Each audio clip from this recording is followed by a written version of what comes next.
Hi friends, I am Sunit संगे from रेंडिस investment और आज हम देखेंगे axis top 5 mutual funds. Axis mutual fund house जो है ये इंडिया का one of the most renowned fund house है।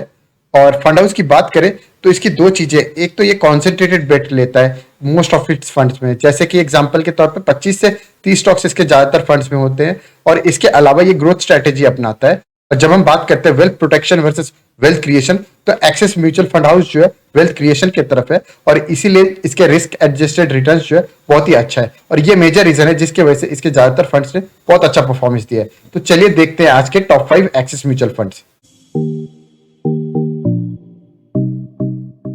पहले फंड की बात करें तो वो है एक्सिस फोकस 25 फंड। तो इस फंड की अगर हम बात करें तो सबसे पहले हम रोलिंग रिटर्न्स की बात करेंगे। तो रोलिंग रिटर्न्स में 1 ईयर के रिटर्न्स अगर हम देखें तो अब देखिए मोस्टली ये कैटेगरी एवरेज के आसपास ही के रिटर्न्स रहे हैं। वहीं अगर मैं मीडियन रिटर्न्स दिखाऊं तो ऑलमोस्ट 16% के आसपास है। और वहीं चीजें और थोड़ी क्लियर हो जाती है अगर आप 3 ईयर्स के रिटर्न्स देखोगे, एक गैप सा बनता नजर आ रहा है between the average returns and the category average. एक गैप जो है ये गैप है। और मीडियन रिटर्न्स भी देखोगे तो लगभग 15.5% के आसपास है। और वहीं अगर आप 3 ईयर्स के बाद 5 ईयर्स के रोलिंग रिटर्न्स देखोगे तो यहाँ पे क्लियरली एक गैप दिख रहा है थ्रू आउट जितने भी रोलिंग रिटर्न्स हम देखे 5 साल के। और यहाँ पे अगर आप देखोगे तो मीडियन रिटर्न्स अगेन 16.5% के आसपास है। अगर हम 7 ईयर के रोलिंग रिटर्न्स देखें तो क्लियरली एक जो गैप है और ज्यादा क्लियरली विजिबल है। और यहाँ पे रिटर्न्स जो है 15.3% का मीडियन रिटर्न्स है। तो आप देखो कहीं ना कहीं रिटर्न्स जो है 15 टू 16.5% के आसपास के रेंज में ज्यादातर टाइम रिटर्न्स रहे हैं। और यहीं पे चीजें और ज्यादा क्लियर होती है इन टर्म्स ऑफ कंसिस्टेंसी। अगर आप देखोगे 1 ईयर, 3 ईयर्स और 5 ईयर्स, 7 ईयर्स के बीच में, तो यहाँ पे अगर आप देखोगे तो रिटर्न्स की कंसिस्टेंसी देखो आप। एक साल की जब हम बात करें तो लेस देन 0% के रिटर्न्स 13% है, वो कंटिन्यूसली जीरो होते गए। और वहीं अगर आप देखोगे ग्रेटर देन 20% के रिटर्न्स की बात करो तो जहाँ पे 44% टाइम प्रोबेबिलिटी थी 1 ईयर पे, वो चीजें घटती गई। आप देखो 3 ईयर्स, 5 ईयर्स और 7 ईयर्स में देखोगे तो जीरो प्रोबेबिलिटी है ऑफ मोर देन 20% के रिटर्न्स। वहीं मैं बात करूँ 12 टू 20% की रेंज की, तो आप देखो 1 ईयर में ये सबसे कम रेंज में हुआ करता था, बट विद टाइम आप देखोगे तो ये बढ़ता गया। और यहाँ पे अगर आप देखोगे तो मोस्टली 15 टू 20% के रेंज में मोस्टली प्रोबेबिलिटी रही है। इनफैक्ट समवेयर अराउंड 16.5% के रिटर्न्स जो मीडियन रिटर्न्स में भी हमें दिख रहे हैं 16.5% के आसपास के रिटर्न्स रहे हैं। ये रिटर्न्स देख के आपको अच्छा खासा आइडिया होता है किस तरह की आपको एक्सपेक्टेशन करनी चाहिए। और वही मैं इंपॉर्टेंट चीजें बताऊं इस फंड की, तो एक तो ये कॉन्सेंट्रेटेड है, मात्र 20 स्टॉक्स है। और यहाँ पे अगर हम देखें तो मोस्टली इसके एलोकेशन जो है लार्ज कैप कंपनीज में 93% एलोकेशन लार्ज कैप में, और एक छोटा सा हिस्सा जो है मिड कैप में है जो स्लाइटली एक अल्फा जनरेट करने के हिसाब से है। तो इसकी स्ट्रेटेजी भी अगर हम देखें, अल्फा जो ये जनरेट करते हैं एक तो कॉन्सेंट्रेटेड स्ट्रेटेजी से और मिड कैप कंपनीज के थ्रू।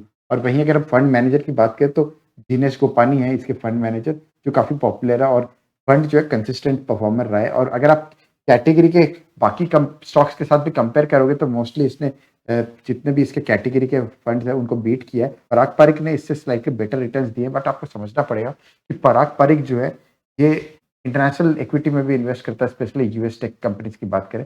पराग पारिक का एक डिटेल एनालिसिस किया था मैंने रिसेंटली, आप चाहो तो वो वीडियो देख सकते हो, ऊपर आई बटन पर मैं वो लिंक दे दूंगा। अगला फंड है एक्सिस ब्लू चिप फंड। तो एक्सिस ब्लू चिप फंड की बात करें तो ये एक लार्ज कैप कैटेगरी का फंड है। और यहाँ पे अगर हम देखें 1 ईयर के रोलिंग रिटर्न्स में तो मोस्टली इसने अपने कैटेगरी के एवरेज रिटर्न्स के हिसाब से रिटर्न्स दिए हैं।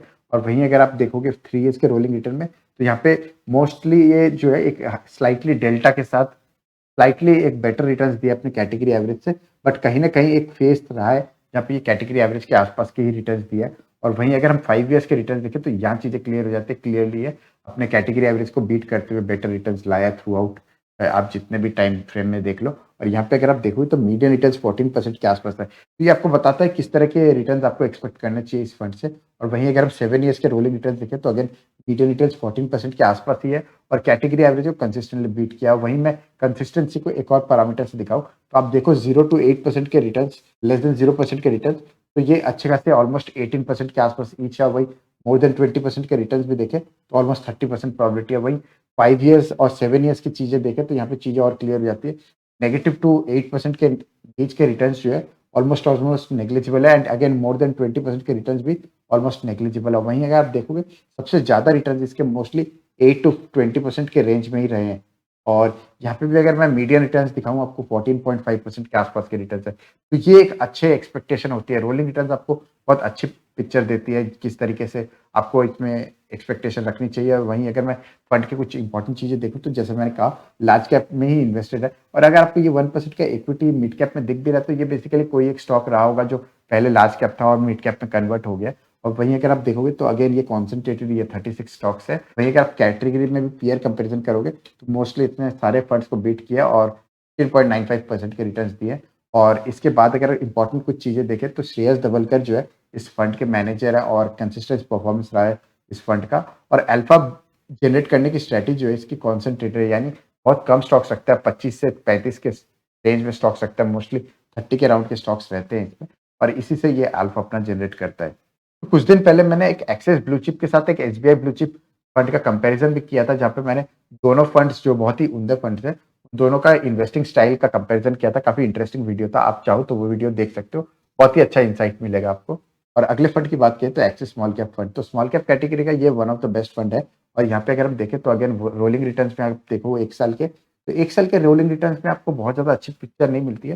हालाँकि एक कंपैरिजन में आपको दिखता होगा कि सम ऑफ द टाइम इसने एक बेटर रिटर्न्स दिए अपने कैटेगरी एवरेज से, बट मोस्टली इसने अपने कैटेगरी एवरेज के जैसे ही रिटर्न्स दिए हैं। वहीं अगर हम 3 इयर्स में देखें तो चीज़ें और क्लियर हो जाती है। आप देखो कि 3 इयर्स में मोस्ट ऑफ द टाइम्स इसने कैटेगरी एवरेज को बेटर रिटर्न्स दिए हैं। वहीं अगर आप 5 इयर्स में देखोगे तो और क्लियर हो जाता है कि ये कैटेगरी एवरेज को क्लियरली बीट करता सा दिख रहा है। और वहीं अगर आप मीडियन रिटर्न्स देखोगे तो लगभग 13% के आसपास है 5 इयर्स में, और 5 इयर्स के रोलिंग रिटर्न्स के हिसाब से आपको 13% के आसपास की रिटर्न्स की एक्सपेक्टेशन करनी चाहिए। यहाँ पे एक और चीज़ मैं बताऊँ तो ये फंड बहुत पुराना नहीं है, 2014 के आसपास का है, इसलिए हमने 7 इयर्स के रोलिंग रिटर्न्स नहीं निकाले। खूब एक अच्छा एनालिसिस नहीं निकला क्योंकि ये बहुत ज़्यादा पुराना फंड नहीं है, तो इनफ डेटा नहीं है।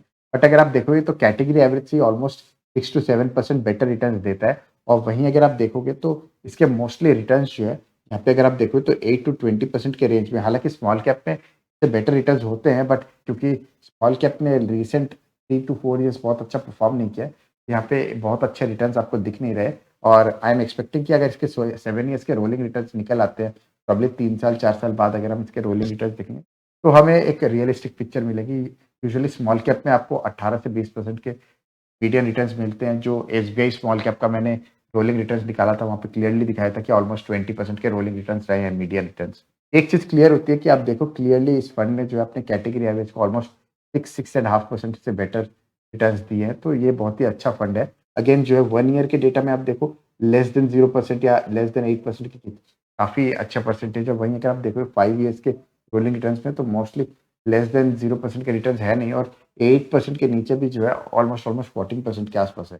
मोस्टली इसने अपने मीडियन रिटर्न्स के हिसाब से काफ़ी कंसिस्टेंट रिटर्न्स दिए हैं।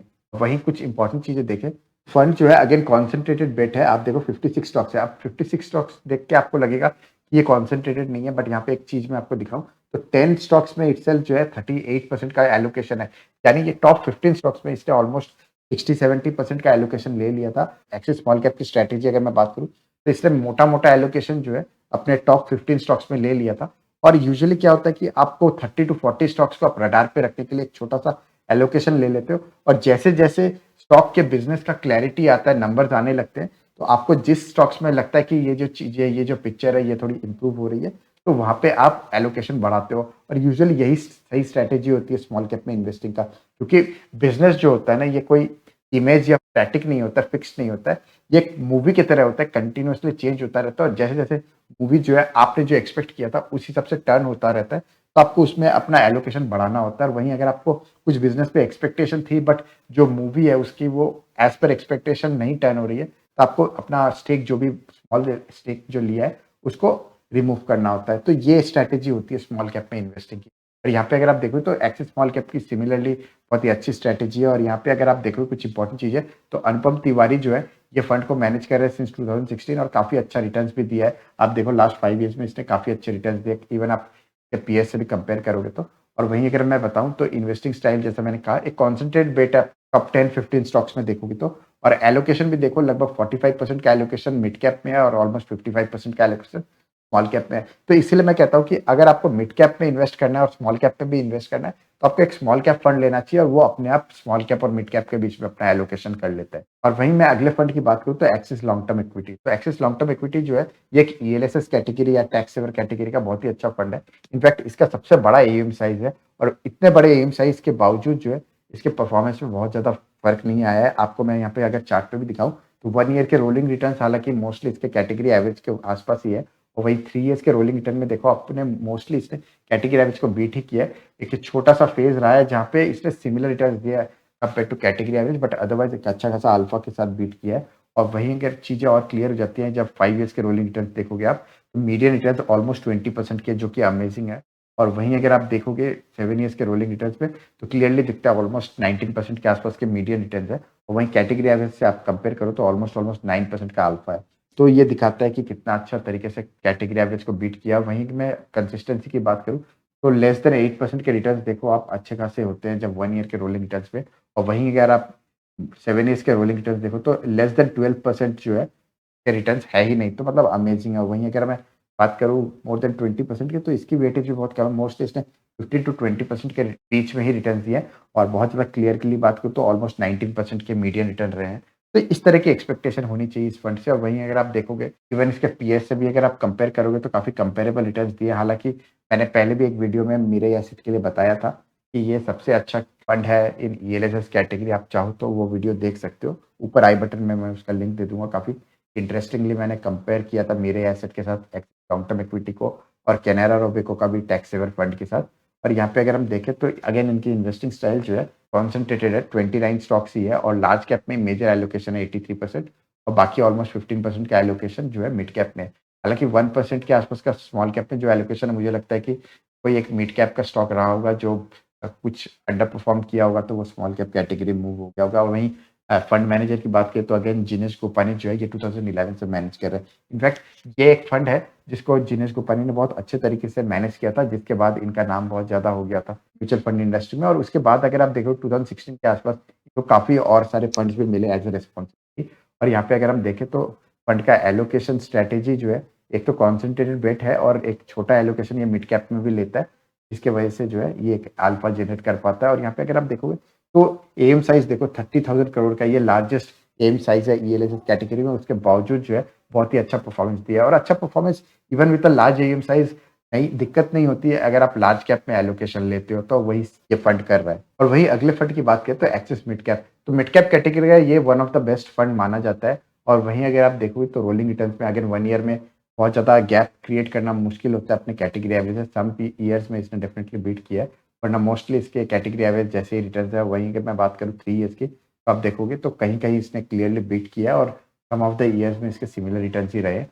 और वहीं अगर मैं बात करूँ 5 ईयर्स के रोलिंग रिटर्न के, तो यहाँ चीज़ें और क्लियर हो जाती है। आप देखो मोस्टली इसने 10% के बेटर रिटर्न्स दिए हैं और कैटेगरी एवरेज से बेटर ही रिटर्न्स दिए हैं मोस्टली। और मीडियन रिटर्न्स देखो ऑलमोस्ट 19% के आसपास के अमेजिंग रिटर्न्स है। और वही 7 ईयर्स में जो है ये चीज़ें और क्लियर हो जाती है। 7 ईयर्स, 10 ईयर्स ये जो टाइम फ्रेम है ना, इनमें रोलिंग रिटर्न्स जो है वो बहुत अच्छा तरीके से क्लियरली बताता है कि ये किसी और फंड के साथ कैसा परफॉर्म कर रहा है या कैटेगरी एवरेज के कंपैरिजन में कैसा परफॉर्म किया है। और मीडियन रिटर्न्स देखो ऑलमोस्ट 19% किया। और वही मैं कंसिस्टेंसी के हिसाब से दिखाऊँ तो 1 ईयर के रोलिंग रिटर्न में आप देखो लेस देन 8% ऑलमोस्ट 35% टाइम हुआ है और मोर देन 20% के रिटर्न भी ऑलमोस्ट 40% है। ये चीज़ें जो है अपने आप रिड्यूस हो जाती है। आप 7 ईयर्स के लिए इन्वेस्ट करते हो तो ऑलमोस्ट देखो 0% के प्रोबेबिलिटी है कि आप लेस देन 12% रिटर्न्स बनाओगे और मोर देन 20% की प्रोबेबिलिटी भी गिर गई, ऑलमोस्ट 20% ही रह गई है। मेजर प्रोबेबिलिटी आप देखो 15 टू 20% के रेंज में, वो भी मीडियन से आपको दिखता है ऑलमोस्ट 19% के आसपास के रिटर्न्स है। और अपने कैटेगरी एवरेज को ऑलमोस्ट 6.5% से ये बीट किया है। तो अब देखो एक अच्छा खासा अल्फा के साथ ये फंड जो है रिटर्न्स बना के दे रहा है। नंबर ऑफ स्टॉक्स की बात करें तो 58 स्टॉक्स में इसने इन्वेस्ट किया है। यहाँ पे अगर आप देखो तो यहाँ पे थोड़ी-सी चीज़ें चेंज होती है। टॉप 10 में इसकी मात्र 35% की होल्डिंग है, which on an average is almost 3.5% के आसपास एक स्टॉक में। तो ये बहुत ज़्यादा कॉन्सन्ट्रेटेड बेट नहीं हुआ इसका मतलब है। और यहाँ पे अगर हम फंड मैनेजर की बात करें तो अगेन श्रेयस धवलकर इस फंड को मैनेज कर रहे हैं सिंस 2016 और लास्ट 5 ईयर्स में इसने अच्छा खासा ऑलमोस्ट 19.5% के रिटर्न्स भी बना के दिए हैं।